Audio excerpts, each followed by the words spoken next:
Welcome to sweet home. Hello friends, எல்லோரும் எப்படி இருக்கீங்க?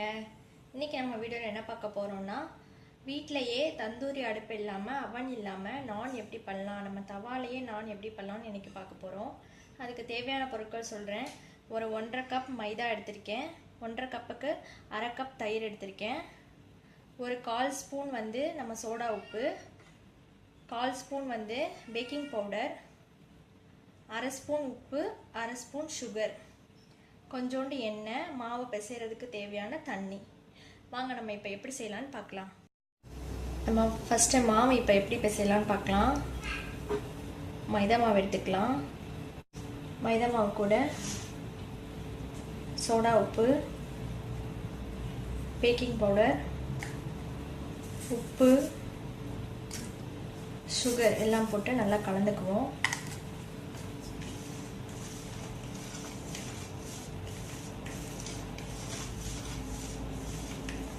கலந்துட்டு இது கூட நம்ம தயிர் சேர்த்துக்கலாம்.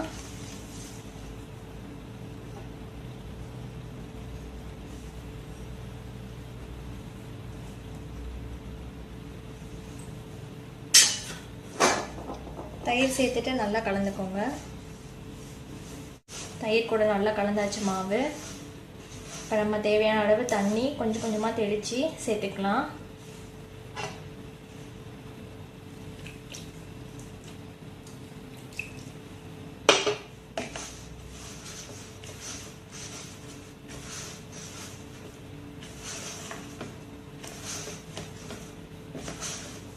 சப்பாத்தி மாவு பக்குவத்தை விட கொஞ்சம் நெகிழ்த்தியாக இருக்கணும். அப்போ தான் நமக்கு சாஃப்டாக கிடைக்கும். ஏதாச்சும் கொஞ்சோண்டு எண்ணெய் விட்டுக்கலாம்.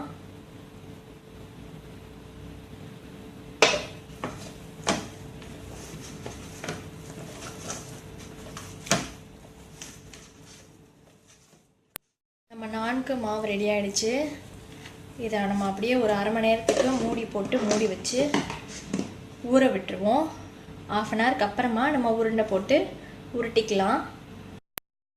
மாவு இப்போ நல்லா ஊறிடுச்சு. எப்படி இருக்குன்னு பார்ப்போம். ஓப்பன் பண்ணி மாவு நல்லா ஆயிடுச்சு. இப்போது நல்லா இருக்குது. இப்போ நம்ம இதை குட்டி குட்டியாக உருண்டை பண்ணிக்கலாம். இந்த மாதிரி மாவு உருண்டை பண்ணிக்கோங்க.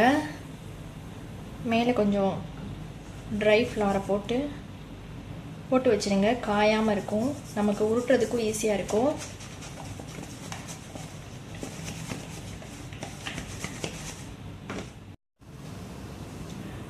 கொஞ்சம் மாவு எடுத்துகிட்டு எங்கே உருட்ட போகிறீங்களோ அங்கே போட்டுக்கோங்க.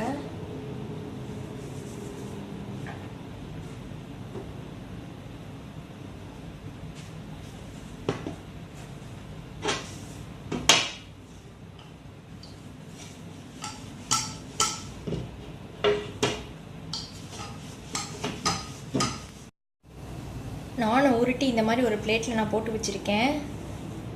ஒரு பேன் வச்சுருக்கேன். பேன் நல்லா சூடாகட்டும். எண்ணெய் எதுவுமே தடவ வேணாம், பட்டர் எதுவுமே தடவ வேண்டாம். நல்லா காஞ்சதுக்கப்புறமா நம்ம எப்படி போடலான்னு பார்க்கலாம். பேன் நல்லா காயட்டும். அது வரைக்கும் நம்ம இப்படி ஒரு பிளேட்டில் போட்டுட்டு இதில் ஒரு சைடு மட்டும் என்ன பண்ண போகிறோன்னா தண்ணி அப்ளை பண்ண போகிறோம்.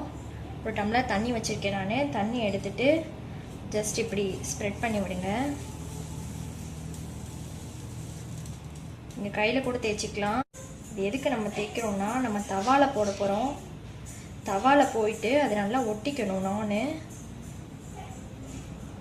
அதுக்காக ஒரு பக்கம் தண்ணி தேய்க்கிறேன். இப்போ தேய்ச்சாச்சு. தவாவும் காஞ்சிருக்கும். இப்போ நம்ம போடலாம் எடுத்து. இப்போ நம்ம நான் எப்படி போடணுன்னா, தண்ணி தடவின பக்கம் அடியில் இருக்கிற மாதிரி போட்டுடணும்.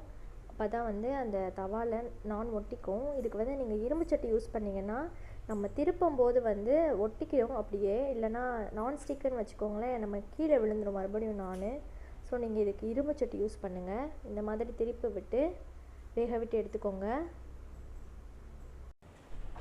இரும்பு சட்டி இருக்கிறவங்க இந்த மாதிரி பண்ணிக்கலாம். நீங்கள் சப்போஸ் இரும்பு சட்டி இல்லை, நான்ஸ்டிக் தான் இருக்குது அப்படின்னா நீங்கள் எப்பவும் போல் சப்பாத்தி போட்டு எடுக்கிற மாதிரியே போட்டுடுங்க. அதுவே ரொம்ப சாஃப்டாக தான் வரும். நம்ம தயிர் கலந்து இருக்கிறதுனால மாவு ரொம்ப சாஃப்டாக இருக்கும். நம்ம நானும் சாப்பிட்றதுக்கு நல்லாயிருக்கும் சாஃப்டாக. இப்போ இப்போ நம்ம நான் சூப்பராக ரெடி ஆகிடுச்சு. இப்போ நம்ம சாஃப்டான சூப்பரான நான் வீட்டிலையே ரெடி ஆகிடுச்சு. இந்த நானுக்கு வந்து பன்னீர் பட்டர் மசாலா, பட்டர் சிக்கன் ரொம்ப நல்லாயிருக்கும்.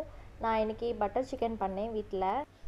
நாளைக்கு இந்த பட்டர் சிக்கன் ரெசிபி தான் நான் வீடியோவில் போட போகிறேன். கண்டிப்பாக எல்லோரும் வீடியோ பாருங்கள். நீங்களும் வீட்டில் ட்ரை பண்ணி பார்த்துட்டு கமெண்ட்ஸில் மறக்காமல் எப்படி இருந்ததுன்னு சொல்லுங்கள். இந்த வீடியோ உங்களுக்கு பிடிச்சிருந்ததுன்னா லைக் பண்ணுங்கள், ஷேர் பண்ணுங்கள், உங்கள் கருத்துக்களை கமெண்ட்ஸ் பண்ணுங்கள். இதே மாதிரி வீடியோஸ் தொடர்ந்து பார்க்கணுன்னா சேனலை சப்ஸ்கிரைப் பண்ணிக்கோங்க. தேங்க்யூ.